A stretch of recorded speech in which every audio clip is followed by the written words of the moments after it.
y'all, I am back for another video for Narcissist number one, part two. And there's a playlist for this. So, go into the first video so you'll get more details because I'm not gonna say everything I said in that video. So, however, remember, Narcissist number one, if you've already seen that video, is a male. However, I am going to also give an example of how it may work if it is a female. So, okay, I have a intuition that usually works pretty well as far as just feeling basic instinct, right? And with your instinct, you have to try to understand when it's actually reliable, right? So, when I say this, I'll do another video about this other example, but mine is usually pretty reliable. So I can pretty much, usually, in most cases, see the motives of somebody, right? And a lot of times people will provide bait. So with narcissist number one, and of course, this is a transportation driver that I met, right? So during one of the phone conversations within the first week of meeting this gentleman, he mentioned to me over the phone that he was waiting on a package to come. And for me, I'm the type of person that maybe it's because I'm private sometimes. I'm not the type where I'm just broadcasting my business all over town with people I just met. So, and for a lot of people, when they first meet you, they're just talking. So, like if I'm talking to somebody and I say, let me call you back, T Mobile's calling, or Sprint, or whomever, I'm just throwing out examples of cellular networks. I'm just literally saying that because that is the call that's coming in or whatever, right? However, what a lot of narcissists will do, they test your temperature. And a lot of them, I have found, will test to see how nosy you are. And what this means to a narcissist is that you're a easy victim because you don't mind your business. So a lot of times, if you really just mind your business, and I know most of us do that and you do too, I'm not saying that we don't. However, there have been situations where we don't mind our business and we regret it later, and it's not really a crisis. It's not like a situation where you know that your neighbor's dog or child is starving and you don't say nothing about it or help. That's not minding your business. That's actually committing a crime because you know that someone is being starved, whether it be a pet or a child, and they could die. So that's actually a crime to know that that's happening to someone and not report it. So that's different. However, minding your business in cases like this. So this gentleman was on the phone with me. This was within the first few days of talking to him, and he mentioned that a package was coming. So, in my opinion, and remember, my intuition is normally about 99% accurate. I mean, every day I use my intuition. I'm not no Lord, but it is a gift that I have been granted with from the Lord. So, if I have a feeling that I shouldn't walk around the corner, and that's the feeling I feel, within minutes I might hear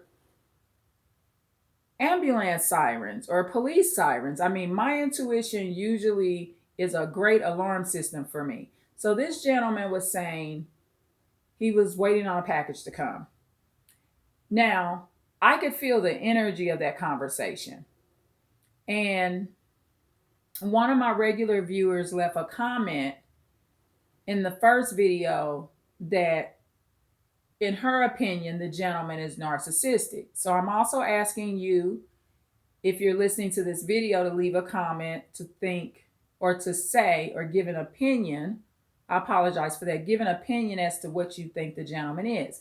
So, and this is not the first time I've seen narcissistic people do this. So they're trying to figure out how they can kind of get you in.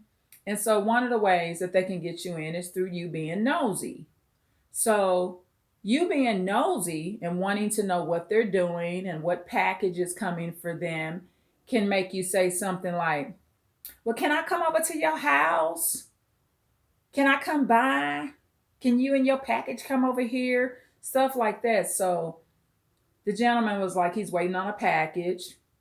Now, for me, it's a red flag when they don't give the detail. So if I'm going to tell you that, I'm going to say something like, oh, yeah, I'm waiting on my Amazon package. So see, empathic people, we're kind of direct and upfront. We just say what it is. We're not playing no game with you. We're not trying to figure out if you're nosy or if you're not nosy. If I'm talking to you on the phone, I'm waiting on my Amazon package. And so you already know it's an Amazon package. So it's going to be some clothes or some jewelry, whatever it could be. A notebook. Amazon sells everything. It could be a new cell phone. God knows what. Okay. So this gentleman, he says he's waiting on this package. Now, there was this silence that went after it because he's waiting on me to say, or could be waiting on me to say, well, what's the package? I just met this man. That's really not none of my business. See, I know how to mind my business too. And also, another reason to not ask these kind of questions, when you're meeting new people, you always want to think new people that you meet, they're doing everything legal. You don't know if this person's phone is tapped. You might have just met somebody that's trafficking drugs from state to state. You don't know what's in a package. You actually can't confirm that this package is even something that has came in the mail. He said it as if he's waiting on this package in the mail. He could be on drugs and he's waiting on a package from a drug dealer. So when people are kind of, what would be the correct word? Being vague. Yeah, that's an excellent word. When they're being vague about information, don't probe into it. And what you want to be is not a good supply. So nosy people make excellent supply sources. They can be easily used and manipulated because they don't know how to mind their business. And I'm going to just be honest with you. I'm the type, okay, he's a new person I met. Even if I had known you 30, 40 years, I really don't care about your package. I don't. Because it has nothing to do with me. I didn't pay for it. It ain't coming to my house. And that is your personal business. And those type of things, I don't really discuss with people. I mean, I actually have a mailbox, usually. I mean, I prefer my mail to go to a mailbox center. So people that really know me and that have known me a long time may know that. Now you know. Okay, so I'm open on my YouTube channel. I mean, there are going to be things that you know about me that I will share with my viewers. Okay, I'm not living this behind the scenes secret life, and I recommend that you get a mailbox too. There's a lot of benefits to having a P.O. box or a mailbox center.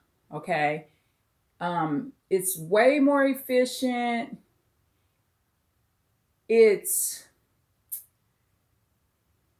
it's less stressful. I mean, you're not always having to rush home and get that package from the front door.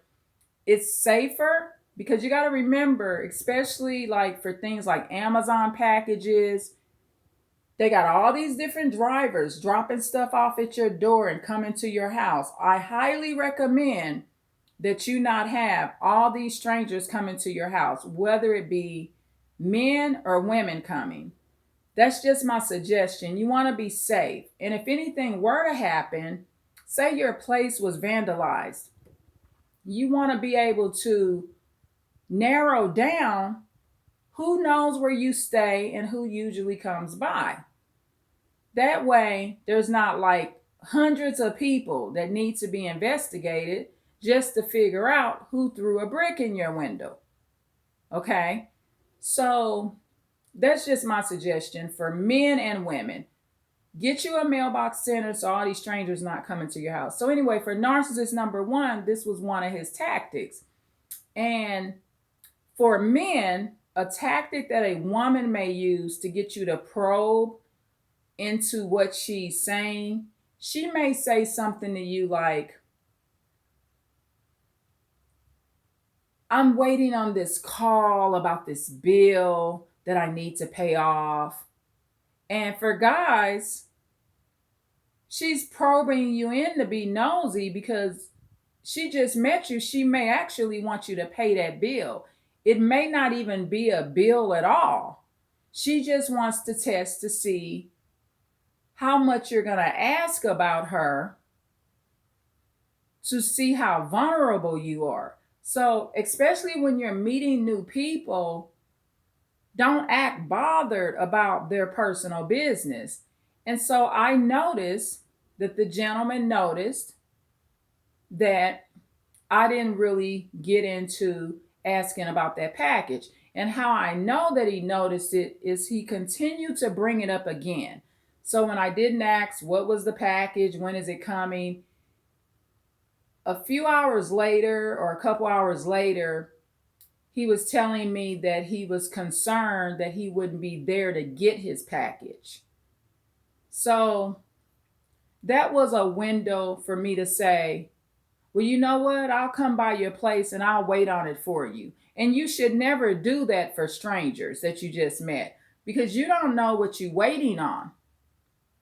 And that's why a lot of people end up in prisons too, because you don't know who is after somebody and what they're being investigated for. So just be very careful. Make sure you really get to know people and understand it's always safety first. So yeah, that's something that intuitively I knew that narcissist number one was doing, and other narcissists have did it too. It's just something they do. They try to test to see if you are going to want to know more about what they got going on. And you should train yourself to not be that type of person and to control that. And another reason to control it is it won't get you any richer. Focus on your packages. Like I'm quite sure right now, I got to go pick up some mail from the mail center. I know that there's mail there. It might even be a package there waiting on me for one of my relatives or for myself. So make it a habit to focus on what you're doing. That way, you're not a big supply for people. So yeah, that's just something narcissist number one did. And this gentleman, he has not hoovered me or made any contact because I'm not someone that's vulnerable. I'm not going to get in no car and take no 2-hour drives with this gentleman I don't know. And men, you shouldn't be doing it with women. I use the example in part one. Go to part one. I use the example of something that happened to a man not too long ago. So I'm not going to repeat what I said. Go watch that video, Narcissist number one, part one. And you'll see and hear, not see, but you will hear one of the cases that I told men about, so they'll watch out for dangerous women. So yeah, that's just what they do. And that's the thing with narcissistic people. They always testing you. And see, when somebody is every inch of the way testing you, you can never be relaxed and genuinely get to know them. And it's annoying. It's like you always under some kind of scope. It's like you're always being watched. You gotta always be on guard. That makes the empathic person very hyper vigilant because they're just being disingenuous. And I don't know what the gentleman's motive was, if he wanted me to come by his house, but he definitely was complaining about that package and he wouldn't be there. Um, and it just had nothing to do with me. I mean, I wasn't gonna go wait on that package. I don't get involved with stuff like that. I just don't. And I never spent a day in prison for any crimes like that because I just mind my business. Because this is 2023 and you do not know what people be into. You just don't know. You really don't know. And I mentioned also in Narcissist number 1 in part 1, this sick joke that this gentleman said. And an example of a sick joke that a woman may use for guys, because I use the one that gentleman used, the woman may say, it's not like I'm a prostitute or anything. Stuff like that. That ain't funny, y'all. So see, you gotta start being more serious and not thinking that things are games. Stop being as nosy. And if you are listening to this, catch yourself. See, this is about learning. So you may say, I kind of do that. When people say things to me, I kind of want to probe into the truth or the information. Remember, empathic people are also truth seekers. That's one of the things that another YouTuber, he uses that word, they're truth seekers, and that's true. So a lot of times empathic people will become more nosier because they're truth seekers. And sometimes when we as empathic people do that, we may be violating someone else's boundaries because what they got going on really may not be none of our business. So yeah, I'm gonna continue with different narcissists. Narcissist number 1 is one person. Okay. And this is part 2 to part 1. Oh, I also got a lovely idea for narcissist number 2, y'all. So that's gonna be another person. Like I tell y'all all the time, I could be doing videos for the rest of my life. Not to say I would get 1 million views for each video, but I'm always realistic, right? I mean, there's a lot of platforms that I'm not on to even share my videos. Like, I'm not on Twitter. So it's up to me. If I want more views, I need to get on more platforms where I can share my videos also. So I'm not worried about that right now. I'm just worried about the small crowd I got, my subscribers. That's enough subscribers to be a whole entire high school. So I'm just worried about the building of people that I have and the people that I'm helping and the people that I entertain. So that's all I'm worried about right now. I'm not in competition with any other YouTuber. You got to remember, the Lord don't put no more on you than you can handle. So a lot of times you're like, oh, I want 1 million subscribers. Could I handle that? I don't think I could handle that. I'm almost sure I couldn't handle that. At least not as of right now. And the more viewers you get, the more subscribers you get, the more nasty and insane and sick comments that you get. So doing it this way, you're kind of like the family business or small business that has, and remember, a small business can be very wealthy, right? So being a small business owner is not a bad thing. It can be very, very beautiful. So yeah, so that's the video for narcissist number one and part two of narcissist number one.